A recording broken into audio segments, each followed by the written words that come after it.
Buenas tardes, buenos días, buenos medios días, buenas noches para las noctámbulas.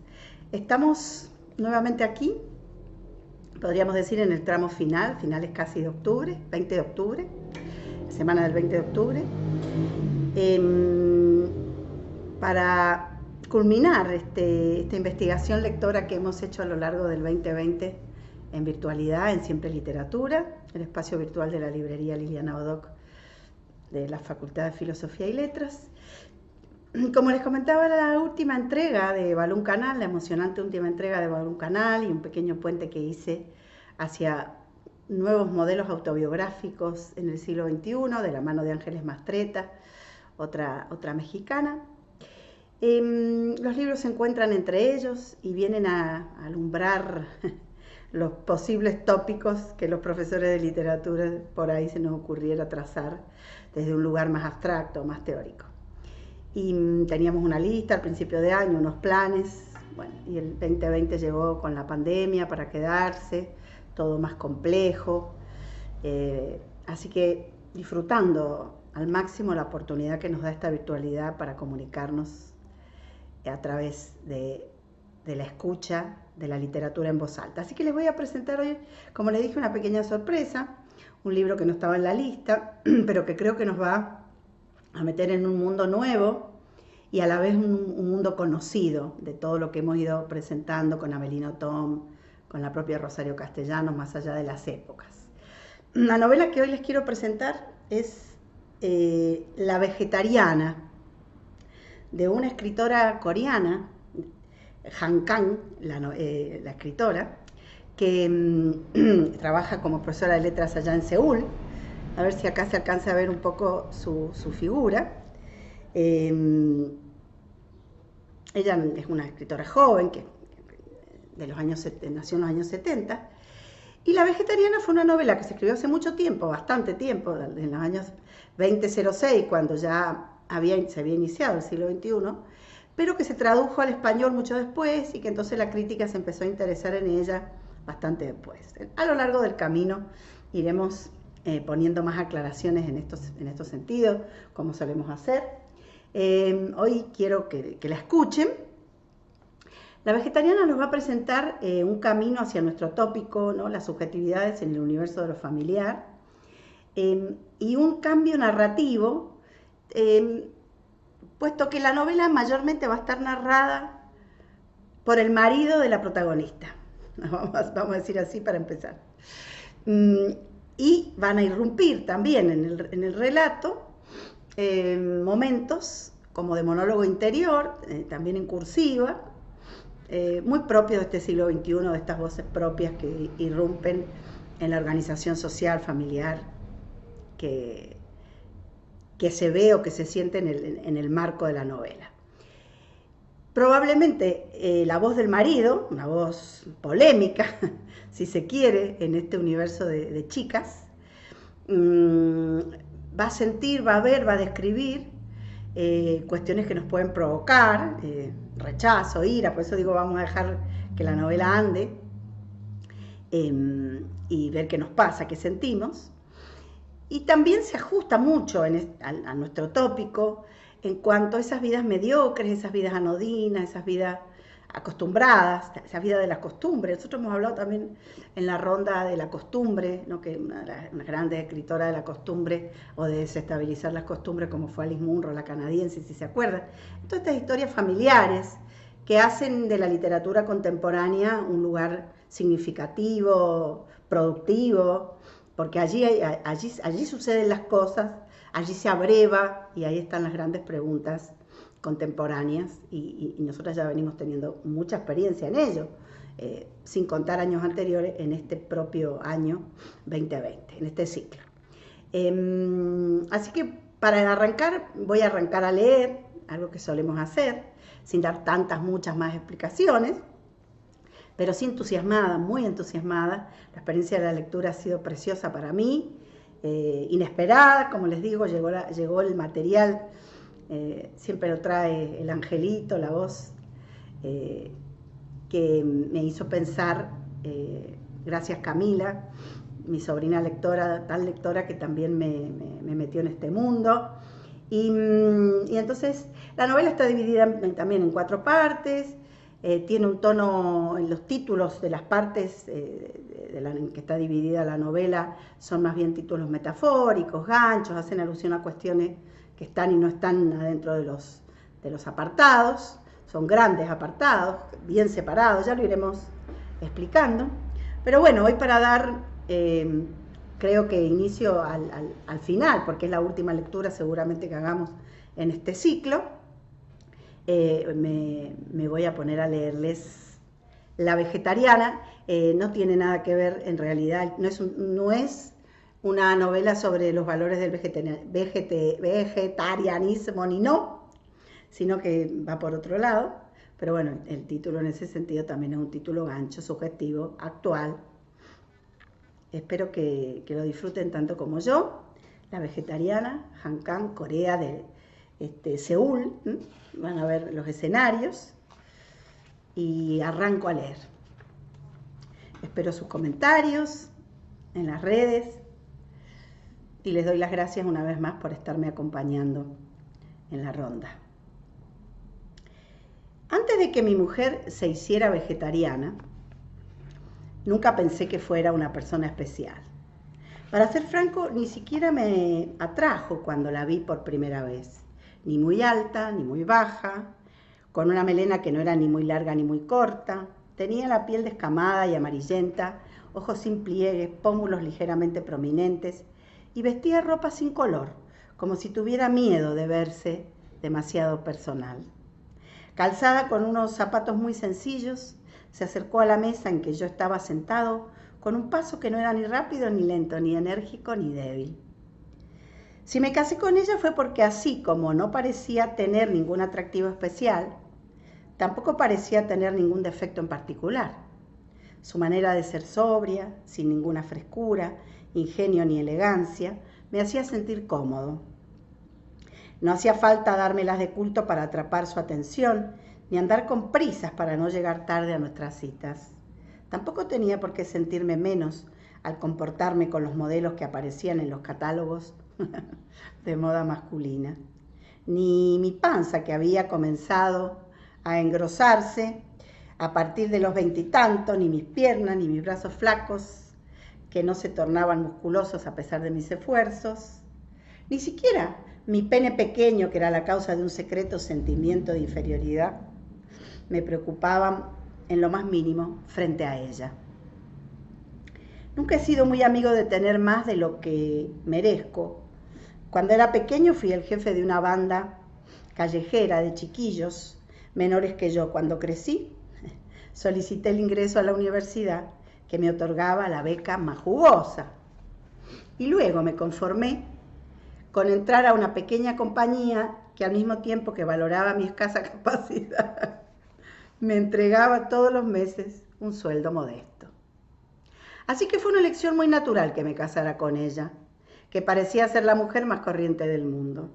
Desde un principio, las mujeres bonitas, inteligentes, especialmente sensuales o provenientes de familias ricas, no eran más que seres incómodos para mí. En consonancia con mis expectativas, mi mujer cumplió sin problemas el rol de esposa común que yo esperaba. Todas las mañanas se levantaba a las 6 y me preparaba como desayuno arroz, sopa y un trozo de pescado. Y los trabajos temporales que ella hacía antes de casarse significaban un aporte, si bien modesto, a la economía familiar.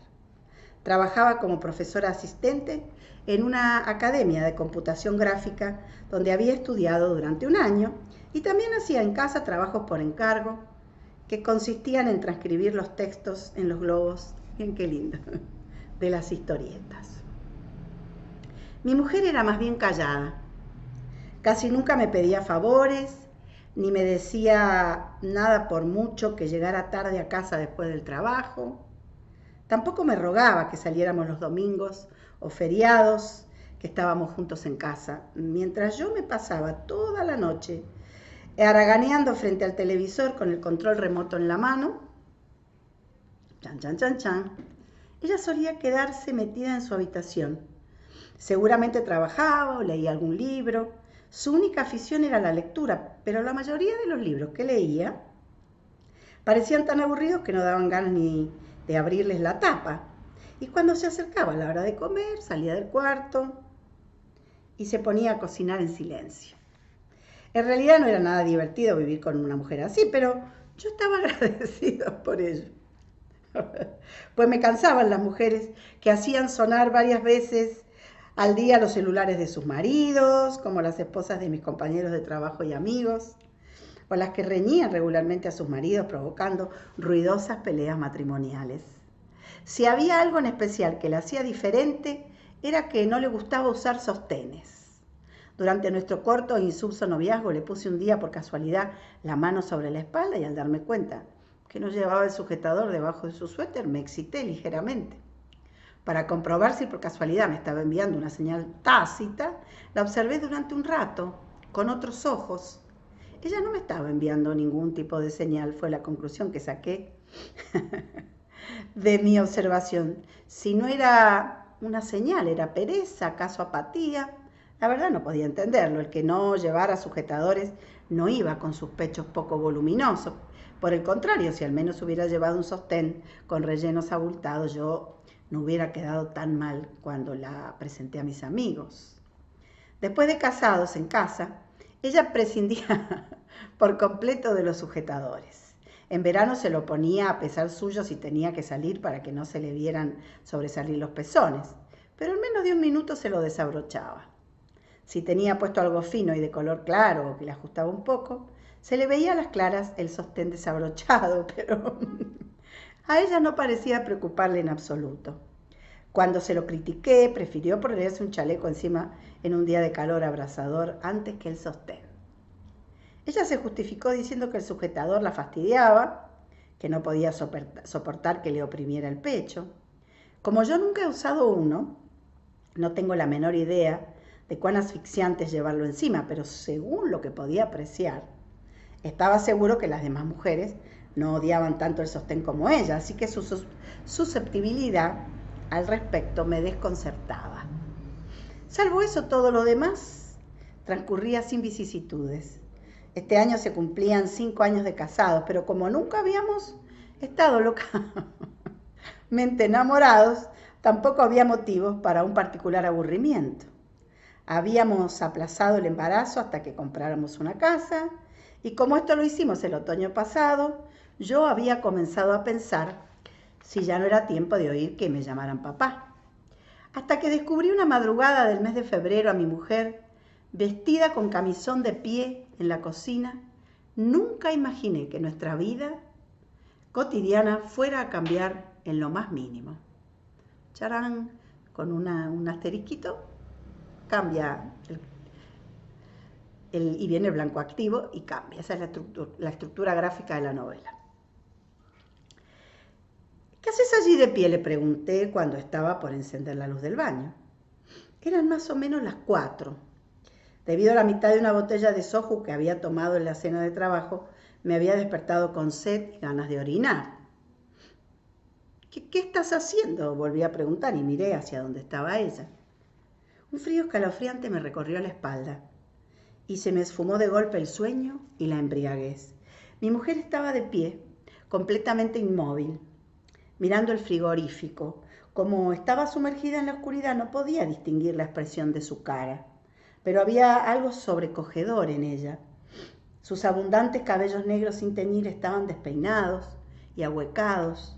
Como siempre, los bordes de su camisón blanco hasta los tobillos estaban ligeramente doblados hacia arriba.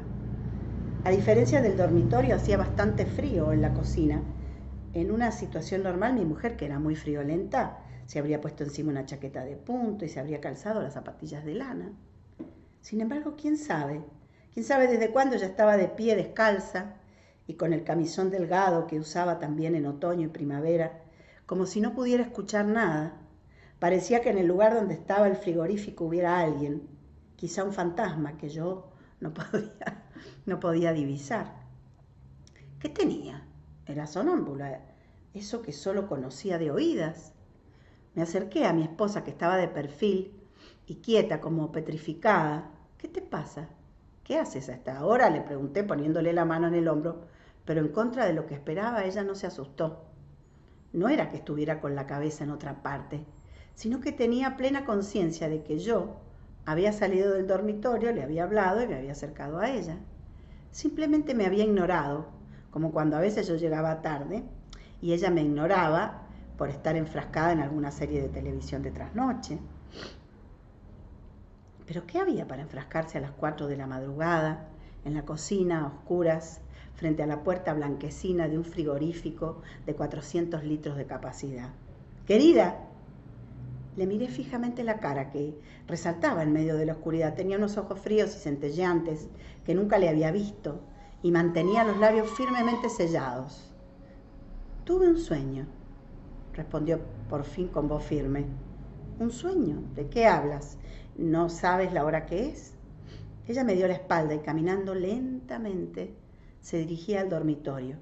Al cruzar el umbral, estiró el brazo hacia atrás y cerró silenciosamente la puerta. Yo me quedé a solas en la oscura cocina con la mirada puesta en la puerta que se había tragado su blanca silueta. Entré al baño encendiendo la luz. Hacía varios días que estaba haciendo un frío de 10 grados bajo cero.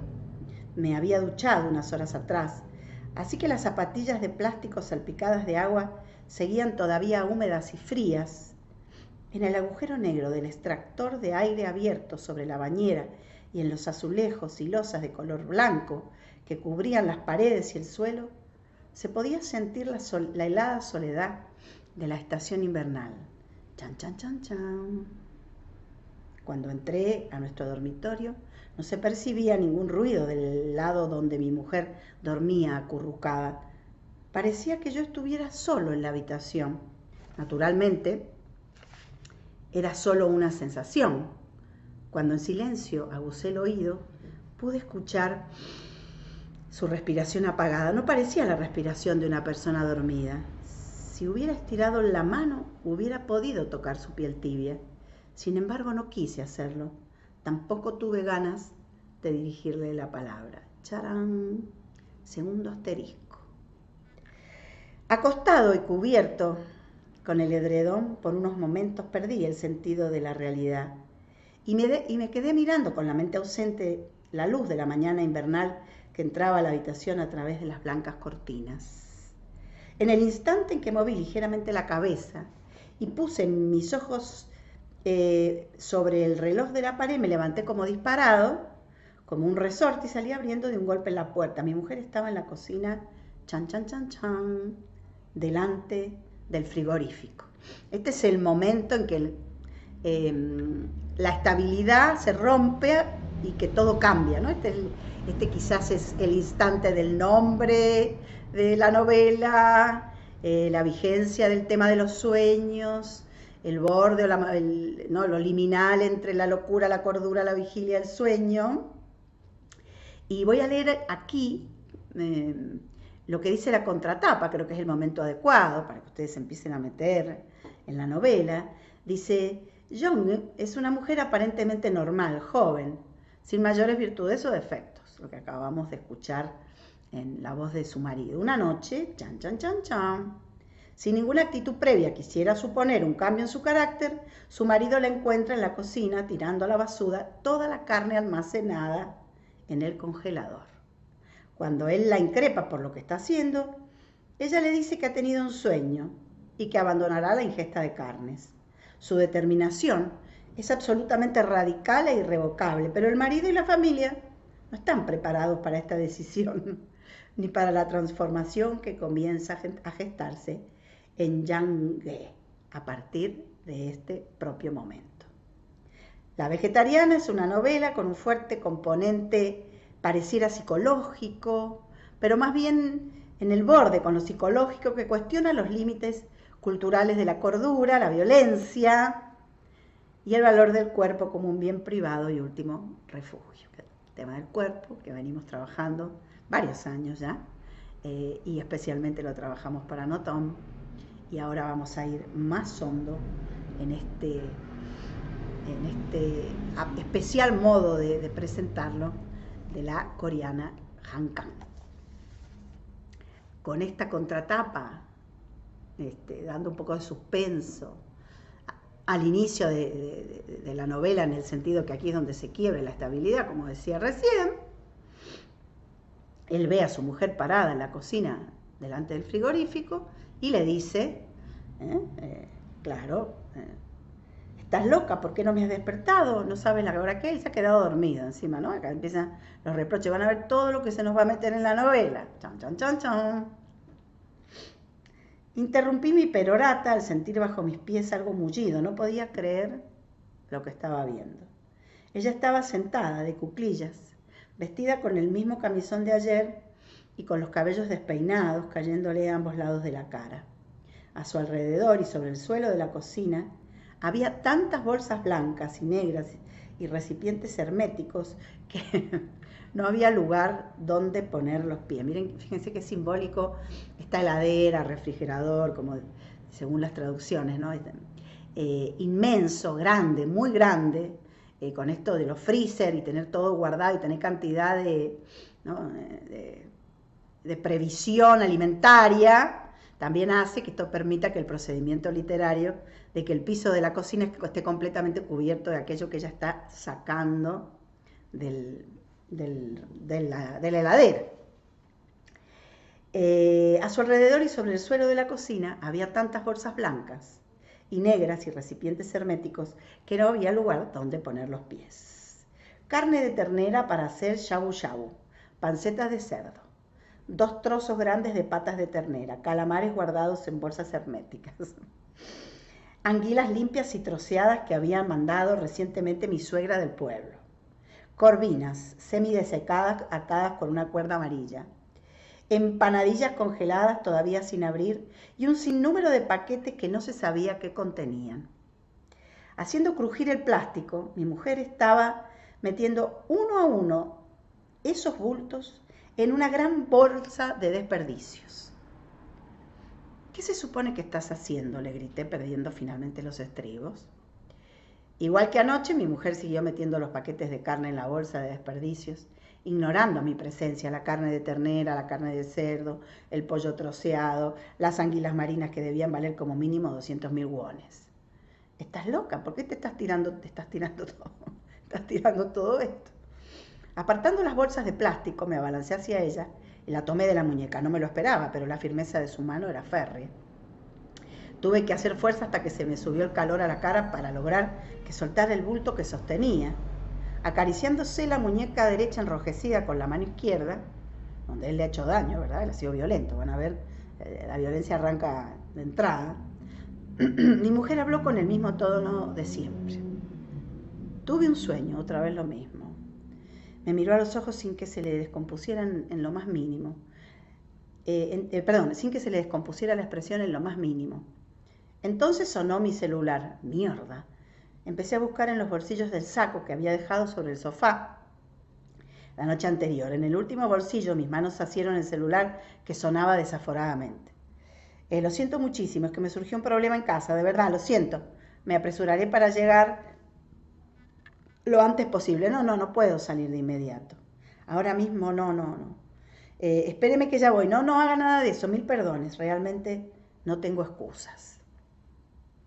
Cerré el celular de tapita, y entré corriendo al baño. Me afeité con tanta prisa que me corté en 2 lugares. No hay ninguna camisa planchada. Chan, chan, chan, chan. No me respondió. Soltando insultos, revolví la cesta de la ropa sucia y encontré la camisa que me había quitado el día anterior. Afortunadamente no estaba muy arrugada. Mientras me ponía al cuello la corbata como una bufanda, me ponía los calcetines, guardaba la agenda y la billetera. Mi mujer no salió de la cocina. Por primera vez en 5 años salí para mi trabajo sin que ella me ayudara a prepararme ni me acompañara hasta la puerta. Chan, chan, chan, chan. Se volvió loca, totalmente loca. Metí mis pies en los zapatos estrechos que había comprado hace poco y abrí de un golpe la puerta de entrada. Al comprobar que el ascensor estaba en el último piso, bajé corriendo los 3 pisos por las escaleras. Cuando subía al metro, que estaba a punto de partir, me vi la cara reflejada en el vidrio de la oscura ventanilla, me arreglé los cabellos, me hice el nudo de la corbata y me alicé con las manos una zona arrugada de la camisa. Fue recién entonces cuando me acordé de la escalofriante tranquilidad que tenía la cara de mi mujer y a continuación de su voz endurecida. 2 veces me había dicho que había tenido un sueño. Su cara pasó como una ráfaga por la oscuridad del túnel. Al otro lado de la ventanilla del metro en movimiento era una cara desconocida, como si la viera por primera vez. Pero no tenía tiempo para pensar en su extraño comportamiento, ya que solo tenía 30 minutos para pensar en una excusa para mi cliente y ordenar el borrador de la propuesta que iba a presentarle. Por un breve instante me repetí para mis adentros que hoy volvería a casa temprano a toda costa, puesto que desde que había sido cambiado de sección, hacía meses que no salía del trabajo antes de las 12. Charán, es como un primer globito, ¿no? Cae en cuenta. Algunas críticas mencionan que es una novela de la conciencia. Ahí lo dejo, vamos a seguir. Se produce un nuevo asterisco y acá irrumpe en cursiva, podríamos decir, el sueño, ¿no? La vida interior de ella, algo que también hemos visto ya en las 2 novelas anteriores, así que están en terreno más que conocido. Era un bosque oscuro, no había nadie. Tenía la cara y los brazos arañados para abrirme paso entre los árboles de hojas agudas. Estoy segura de que estaba en compañía de otras personas, pero al parecer me perdí. Hacía frío. Crucé un arroyo congelado y descubrí un edificio iluminado parecido a un granero. Lo vi cuando entré apartando una cortina de paja. Eran cientos de enormes y rojos trozos de carne que colgaban de barras de madera. De algunos trozos caían gotas de sangre todavía húmeda. Me abría paso apartando los interminables pedazos de carne, pero la puerta de salida del fondo no aparecía. La ropa blanca que llevaba encima se me empapaba de sangre. No sé cómo me escapé de ese lugar. Corrí sobre mis pasos y crucé de nuevo el arroyo. De pronto el bosque se aclaró y aparecieron árboles primaverales tupidos y verdes. Estaba atestado de niños y olía a cosas ricas. Había un montón de familias que estaban de excursión. Era un panorama increíblemente radiante. Corría un manantial rumoroso. A su vera había gente sentada sobre esterillas y otros comían arrollados de algas. A un lado asaban carne. Se escuchaba tararear canciones y resonaban fuertes las risas de alegría. Sin embargo, yo tenía miedo. Todavía tenía mis ropas manchadas de sangre. Antes de que me viera nadie me agaché para esconderme detrás de un árbol.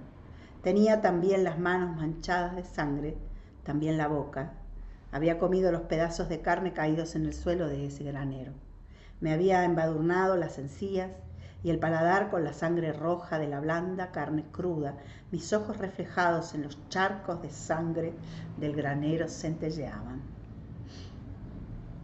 No pudo ser más vívida la sensación de masticar con mis dientes la carne cruda y mi cara, mis ojos. Parecía el rostro de una persona desconocida, pero no había duda de que era yo. No, al revés. Parecía un rostro visto innumerables veces, pero no era mi cara. No puedo explicarlo, conocida y desconocida a la vez.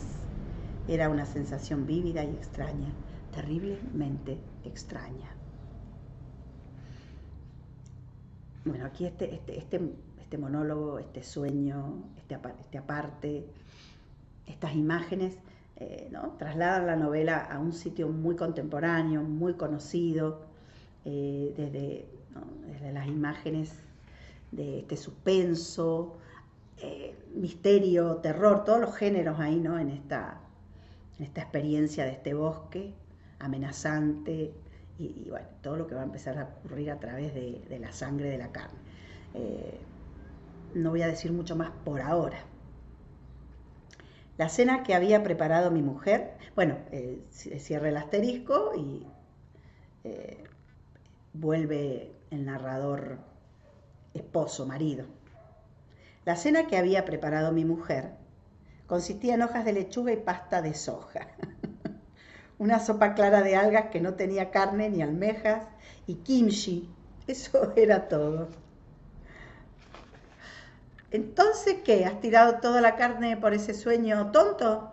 ¿Cuánto valía todo lo que tiraste? Me levanté de la mesa y abrí la puerta del congelador. Estaba vacío. Solo había cereales tostados en polvo, ají rojo en polvo, ajíes congelados y una bolsa con ajo picado. Hazme aunque sea un huevo frito, estoy realmente agotado. Casi ni he almorzado. También tiré los huevos. ¿Qué? Tampoco nos traerán más la leche. Es para morirse. ¿Pretendes que yo tampoco coma carne? No podía dejar todo eso en el frigorífico, no podía soportarlo. ¿Cómo podía ser tan egoísta? Me quedé mirándola fijamente. Ya tenía los ojos bajos, pero se veía más serena que nunca. No me lo esperaba, no sabía que pudiera ser tan egoísta y hacer lo que se le viniera en gana. No sabía que era tan irracional. ¿Quiere decir que a partir de ahora no se puede comer carne en esta casa? De todos modos, tú en general solo desayunas. Seguramente debes comer mucha carne en el almuerzo y la cena.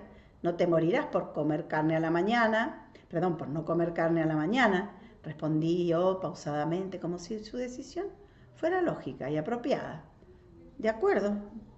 Vaya y pase en mi caso, pero ¿y tú? ¿No vas a comer carne de ahora en más? Pregunté, y ella respondió, asistiendo con la cabeza. Ah, sí, ¿hasta cuándo? Hasta cuando sea. Charán. No supe más que decir. Como había visto y oído cosas, sabía bien que en estos días estaba en auge esto del vegetarianismo. La gente se hacía vegetariana para vivir más sana y por más tiempo, para cambiar su contextura que le hacía sufrir de alergias y atopía o simplemente para proteger el medio ambiente. Naturalmente los monjes budistas que hacían vida retirada en los templos lo hacían por una buena causa, como es la de no matar a los seres vivos. ¿A qué venía esto en ella que no era una adolescente ni nada parecido? No quería bajar de peso, no tenía que curarse ninguna enfermedad, ni estaba poseída por los demonios, pero había cambiado sus hábitos alimentarios por una mera pesadilla. ¿Cómo podía ser tan tosuda e ignorar la oposición de su marido? Podría comprenderlo si mi mujer hubiera detestado la carne desde un principio, pero ella había sido de comer bien desde antes de casarnos. Eso fue algo que me agradó especialmente. Ella daba vuelta las costillas sobre las brasas, con mano diestra. Se veía confiable cuando cortaba la carne sosteniendo con una mano las pinzas y con la otra una tijera grande. Vean también aquí el mundo de los objetos, que también ya lo hemos mencionado mucho, en estos sentidos metonímicos, ¿no? Porque todos los objetos van trayendo universos, familiaridades, toda esta descripción de lo cotidiano, de los rituales, de las costumbres. Después de casarnos, los platos que hacía los fines de semana no estaban nada mal. Panceta de cerdo a la sartén, que quedaba dulce y aromática, después de dejarla marinada con jengibre y jarabe de almidón, o la especialidad suya, que consistía en carne cortada finamente como para hacer shabu shabu, que condimentaba con pimienta, sal horneada en caña de bambú y aceite de sésamo, y enharinaba con arroz glutinoso en polvo antes de asarlo en la sartén, como si fuera pastel de arroz o un panqueque frito. También hacía arroz con brotes de soja, que preparaba dorando en la sartén el arroz húmedo con aceite de sésamo, y carne picada y colocando encima los brotes de soja antes de cocerlo en la olla. Tampoco estaba el guiso de pollo, con grandes trozos de papas. En una sola comida había vaciado 3 platos de ese guiso con abundante jugo picante que estaba bien embebido en la carne. ¿Pero qué era esta cena que me había preparado mi mujer? Chan, chan, chan, chan. Parece una pregunta simple o una pregunta doméstica y se empieza a transformar en una pregunta filosófica. Sentada de costado en la silla, ya se llevaba la boca con la cuchara de sopa de algas, desabrida por donde se la mirase, y envolviendo el arroz con la lechuga y un poco de pasta de soja, se lo metía en la boca y lo masticaba con los cachetes bien llenos. Yo no sabía nada acerca de esta mujer. Es lo que se me ocurrió de repente. ¿No come?, me preguntó con voz dejada como la de una mujer madura que hubiera criado por lo menos 4 hijos. Sin hacer ningún caso de mí, que la miraba fijamente de pie, se quedó masticando larga y sonoramente el kimchi que tenía en la boca. Asterisco. Y ahora voy al último apartado que leeré por hoy en esta iniciación a Han Kang, la vegetariana. Mi mujer no cambió, aunque llegó la primavera. Todas las mañanas me hacía comer solo verduras, pero yo no volví a quejarme. Cuando alguien cambia de un modo tajante, no hay más remedio que seguirle la corriente. Ella comenzó a enflaquecer cada vez más, los pómulos de por sí protuberantes se hicieron desagradablemente más puntiagudos. Si no se maquillaba, tenía el cutis demacrado de una persona enferma. Si todo el mundo bajara de peso por dejar de comer carne como lo había hecho ella, nadie tendría por qué preocuparse de adelgazar. Pero yo lo sabía bien, ella no estaba flaca por comer verduras, sino por sus pesadillas. Tampoco era eso en realidad, es que ella casi no dormía. Mi mujer no era una mujer laboriosa. Cuando yo volvía tarde a casa, la mayoría de las veces, ella ya estaba dormida. Sin embargo, ahora, aunque yo volviera pasada la medianoche, me duchara y me metiera en la cama, ella no se iba a dormir.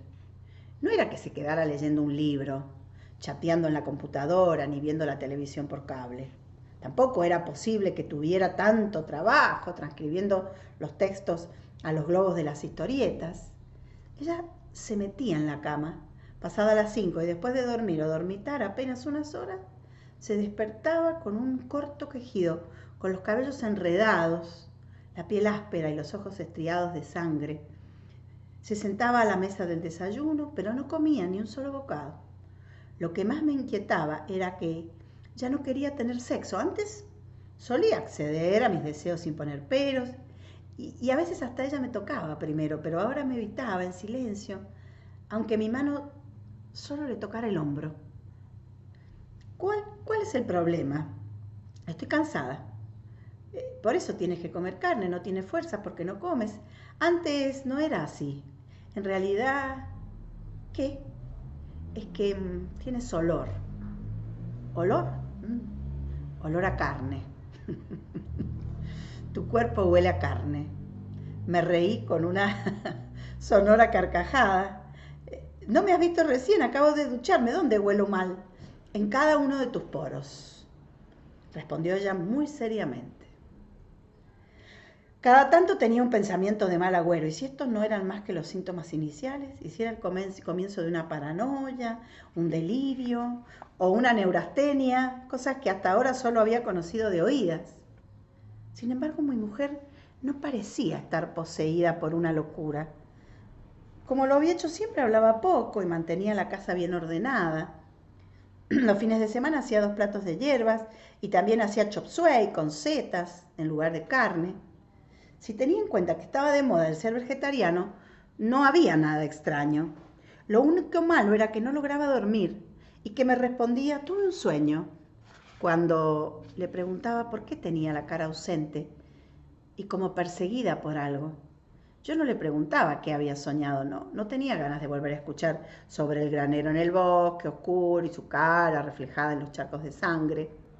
Sumergida en ese sueño y ese sufrimiento que yo no conocía, ni podía, ni quería conocer, ella se fue enflaqueciendo más y más, adelgazó como una bailarina de ballet y finalmente quedó en puros huesos como una persona enferma. Cada vez que tenía un mal presentimiento, me ponía a pensar que mis suegros, que llevaban un aserradero y un kiosco en una pequeña ciudad, y los matrimonios de mis cuñados, que eran buenas personas, no parecían pertenecer a una estirpe que sufriera de desviaciones mentales. Cuando pensaba en la familia de mi mujer, se me superponían de manera natural en la cabeza el humo espeso y el olor a ajo quemado. Mientras iban y venían las copas y la carne se cocía en el asador, las mujeres charlaban animadamente en la cocina. A toda la familia y en especial a mi suegro le gustaba la carne. Mi suegra sabía cortar en láminas delgadas el pescado vivo y mi cuñada y mi esposa eran mujeres que sabían trocear un pollo blandiendo un cuchillo grande y rectangular de carnicería. Me gustaba la autosuficiencia de mi mujer, que podía matar como si nada unas cuantas cucarachas con las manos. ¿Acaso no la había seleccionado cuidadosamente?